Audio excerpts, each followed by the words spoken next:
That saxophone high-sounding growl is always satisfying. It's like, "Ugh, more of that." And we're back for another installment of Team Fortress 2 Music Reactions. Be sure to check the previous episodes if you missed your favorite song. Let's go.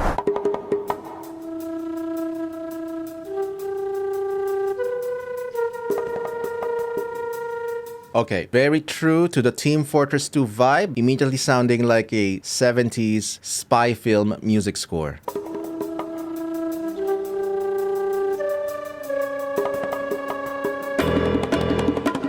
That is a flute playing technique called a flutter tongue, where you deliberately make the flute sound like doing a tremolo or like you're singing to an electric fan.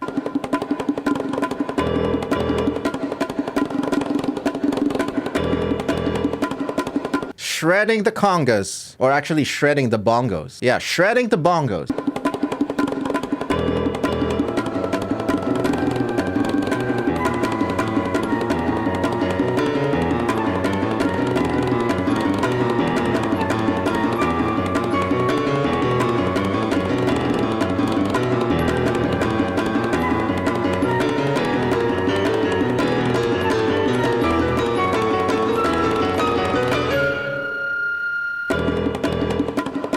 I usually call that the horror piano, or maybe we can just call it the film piano sound, where composers always try to convey tension and terror by using the lower registers of the piano and playing them loudly, because it does have this natural, scary sounding factor, especially when you're hearing the low vibrations and the reverberating of the low strings. There's this sense of grit and horror.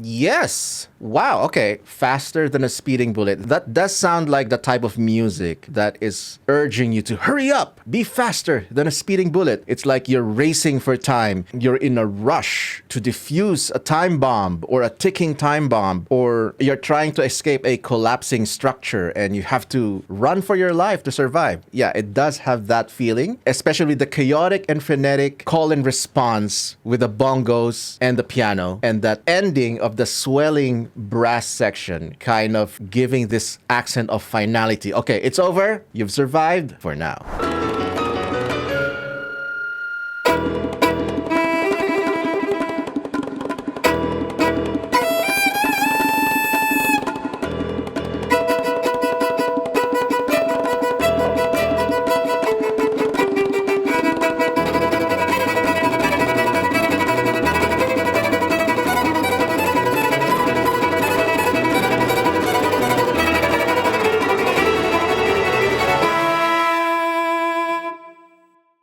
Intruder Alert! Okay.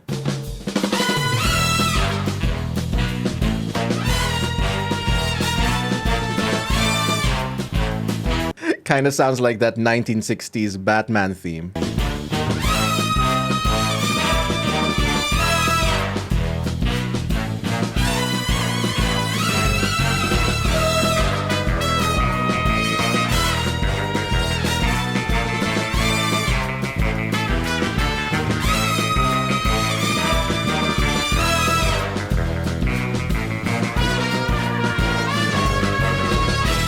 All the elements of 1960s, 1970s spy film music are here. The twangy, tremolo-ish electric guitar doing those rhythmic solo strings, kind of like the James Bond theme. Those flashy and boisterous bends of the brass sections doing all these... all those accents, kind of like that 1960s Batman theme song, where the music at that time is also trying to make the musical equivalent of the comical actions or the action moves, the punches and the kicks. And there's a term for that in film scoring. It's called Mickey Mousing, in which you are trying to literally make a musical equivalent for every single movement that the character does. And And for a time, that was a long-held tradition simply because of silent films. There was, if you look back into the history of films, silent films at that time relied heavily on musical accompaniment because there's no dialogue, there's no sound effects. So the music is also kind of doing the equivalent of sound effects. If we're going to talk about like a modern equivalent, think Tom and Jerry, where every footstep of Tom, every footstep of Jerry, there's like a musical pizzicato string that accompanies it. Mickey Mousing tradition of in film composing, in film scoring is one of the earliest styles in film composing. And of course, the big band style, the big band tradition, there's usually a lot of brass sections in those old silent film scores as well. Piano and brass section, simply because those instruments are the ones that don't really need any amplification as much. Violins, maybe if they have a bigger budget, but violins tend to be lower in volume compared to a single trumpet. You need like 100 violins to just overpower one trumpet. In an orchestra, that's why in an orchestra there's like 200 violinists and like 5 trumpet players or something like that. It's simply a huge difference in natural volume.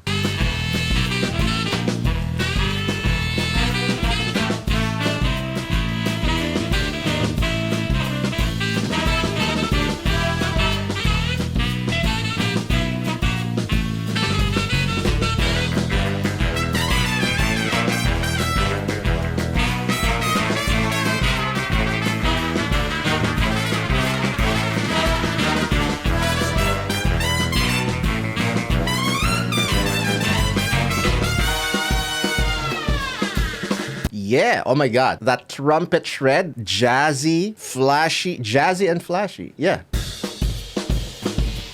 Oh, drum solo.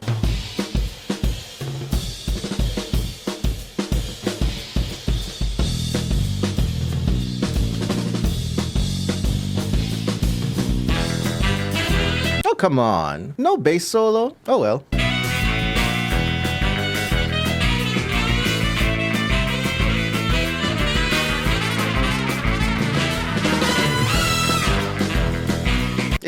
That brass leap, that is such a typical ingredient in these big band compositions, especially from the jazz tradition.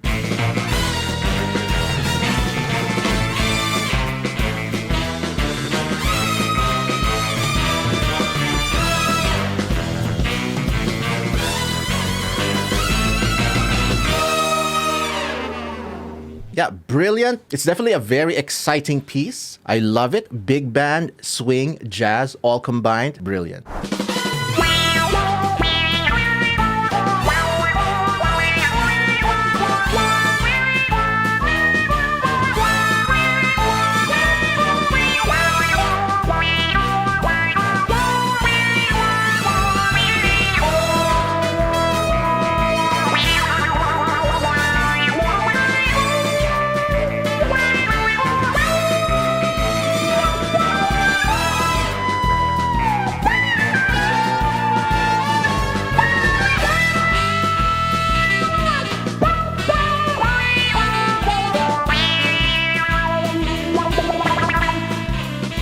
By the way, if you're enjoying my content and want to support the channel, consider joining my YouTube memberships or my Patreon. Let's continue. Seduce Me. What?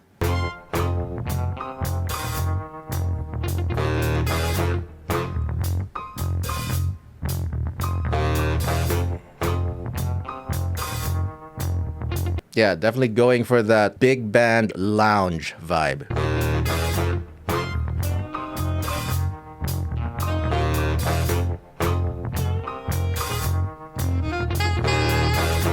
Smooth, man.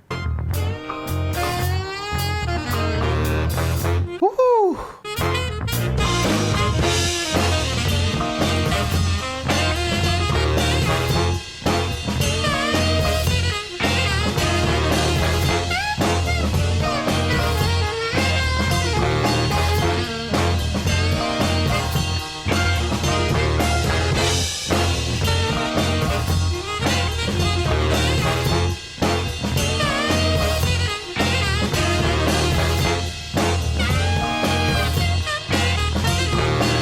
That saxophone high-sounding growl is always satisfying. It's like, "Ugh, more of that."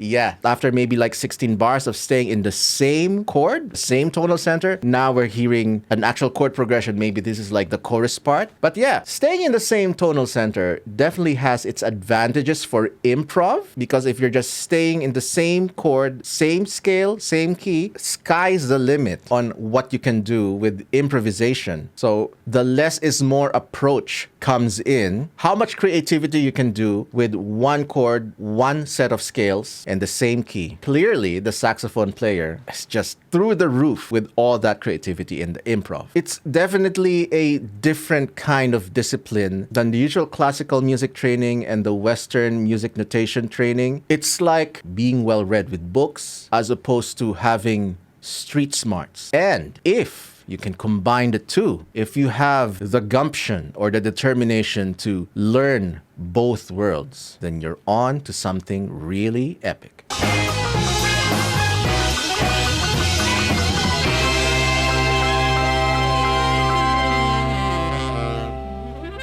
Yeah, short and sweet. I love that.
Rise of the Living Bread? Is this a song about being a baker? We'll see.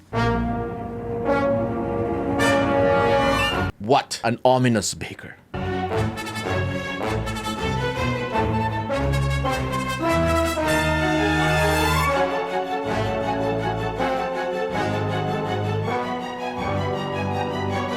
Very dramatic and epic.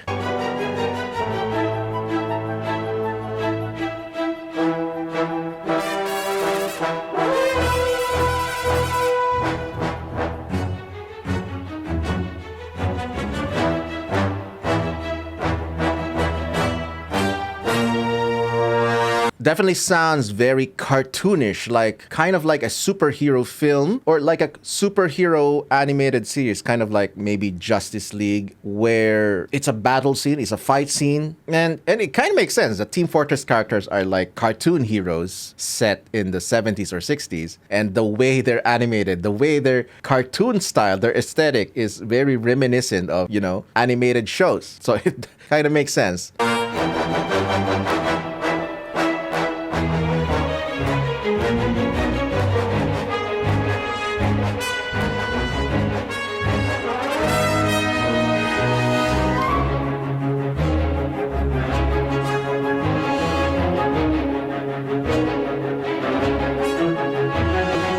This definitely evokes final battle vibe, like a final boss, or like the final struggle, or I don't know, something like the final push. Let's go, go, go.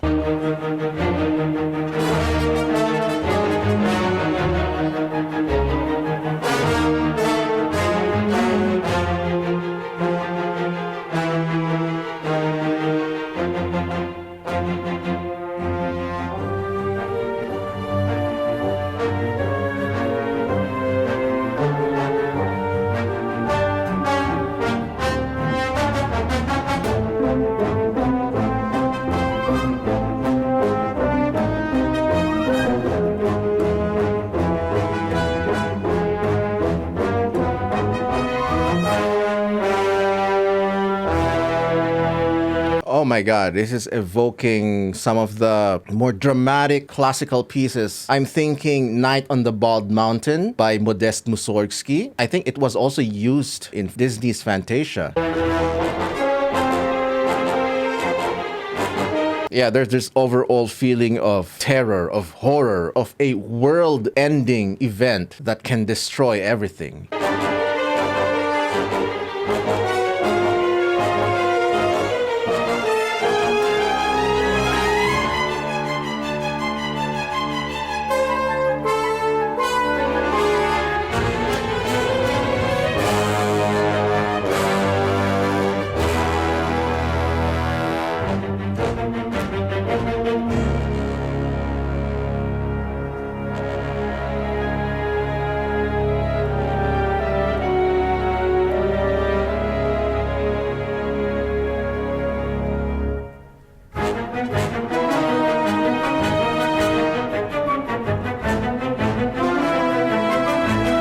Key change?